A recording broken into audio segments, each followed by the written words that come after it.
এই একটা পাপ যদি কেউ না করে ইনশাআল্লাহ সে জান্নাতে যাবে, যতই পাপ করুক না কেন। বাসায় মা বোন যারা আছে অনেকেই দেখা যায় চুল আশ্রয় চিরুনি পরে গেলে বলে আজকে মেহমান আসবে। কি আসবে আজকে? মেহমান আসবে আজকে বললেই শিরক। বাসা থেকে বের হচ্ছেন, আপনার পাঞ্জাবিটা একটু আটকে গেছে, আপনি স্ত্রী বলছে একটু বসে যান, অমঙ্গল হতে পারে, বসেন, বাস মুশরিক, শিরক হয়ে গেল। মুসলিম সমাজে রন্ধ্রে রন্ধ্রে শিরক। এখন রাস্তাঘাটে উঠতে বসতে পেপার পত্রিকা খুললেই শিরক। পেপার খুলবেন রাশিফল, সিংহ রাশি কন্যা রাশি, দিনটা কেমন যাবে বিশ্বাস করলেই মুশরিক হয়ে যাবে। রাস্তার পাশে টিয়া পাখি দিয়ে ভাগ্য পরীক্ষা করছে, হাতটা দেখে দেন তো ভাই কি আছে, বললেই শিরক হয়ে যাবে। আংটি বিক্রি করছে, আংটি পরলে রোগ ভালো হবে, হাতে দিল রোগ ভালো হবে এই উদ্দেশ্যে, মুশরিক। হাতে দিয়েছে রোগ ভালো হবে, আমার ডায়াবেটিস ভালো হয়ে যাবে, বিসমিল্লাহ, ব্যাস মুশরিক, নাউজুবিল্লাহ। এই আকীদা নিয়ে পড়লেই মুশরিক। মুসলিম সমাজে অহরহ শিরক আছে।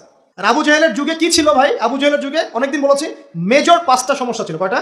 মেজর 5টা, মাইনর সমস্যা অনেক, মেজর 5টা। এক, আবু জাহেলের যুগের বেশিরভাগ মানুষ শিরক করতো। কি করতো ভাই? লাত, উজ্জা, হবল, মানাত এইসব মূর্তি পূজা করতো। এখন হয়তো মুসলিম সমাজে এটা নাই ঠিকই, কিন্তু মুসলিমরা এখন কবর মাজার পূজা শুরু করেছে, করে নাই? মুসলিমরাও এখন নেক্সট সুরতে ধোকা খাচ্ছে। শিরক তো আমাদের সমাজে চলছে। শিরক কি কেন আমি লেকচার দিয়েছি, দেখবেন মুসলিম সমাজে কত শিরক চলছে।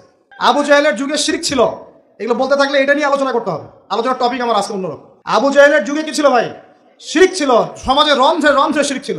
এখনকার সমাজেও শিরক আছে। তারা লা ইলাহা ইল্লাল্লাহ না পড়ে শিরক করতো, আমরা পড়েও শিরক করি। আল্লাহ পাক আমাদের সবাইকে শিরকের পাপ থেকে হেফাজত করুন বলি আমি। এই একটা পাপ যদি কেউ না করে ইনশাআল্লাহ সে জান্নাতে যাবে, যতই পাপ করুক না কেন। জেনা করেছে, মদ খেয়েছে, মিথ্যা বলেছে, অনেক কিছু করেছে, শুধু শিরকের পাপ করে নাই, আল্লাহ তাকে মাফ করে দিবেন ইনশাআল্লাহ। বিশ্বাস করলেন না কথাটা? নবীজি বলেছেন এই উম্মতের যে কোনো ব্যক্তি যতই পাপ করুক না কেন আল্লাহ পাক সমস্ত পাপ মাফ করতে পারেন, কিন্তু শিরকের গুনাহ আল্লাহ পাক মাফ করবেন। তওবা করে যদি মারা না যায় মাফ করবেন না। একটা এক্সাম্পল দিয়ে বোঝাচ্ছি, তাহলে ক্লিয়ার হয়ে যাবে। মনে করেন কেউ একজন জেনা করেছে, তওবা করার সুযোগ হয় নাই, মারা গেছে, নাউজুবিল্লাহ। এখন আল্লাহ পাক কিয়ামতের মাঠে এই জেনার পাপটা মাফ করে দিতে পারেন, যদিও সে তওবা করে নাই। আল্লাহ পাক এই পাপটাও মাফ করতে পারেন। কিন্তু একজন ব্যক্তি শিরক করেছে, তওবা করে নাই, কিন্তু এই অবস্থায় যদি কাল কিয়ামতের মাঠে আল্লাহর সাথে সাক্ষাৎ করে, আল্লাহ তার গুনাহ মাফ করবে না। এই শিরক আর অন্য পাপের এই হলো পার্থক্য। তাহলে সবচেয়ে কোন বিষয়টা থেকে আমাদের বেঁচে থাকা উচিত ভাই?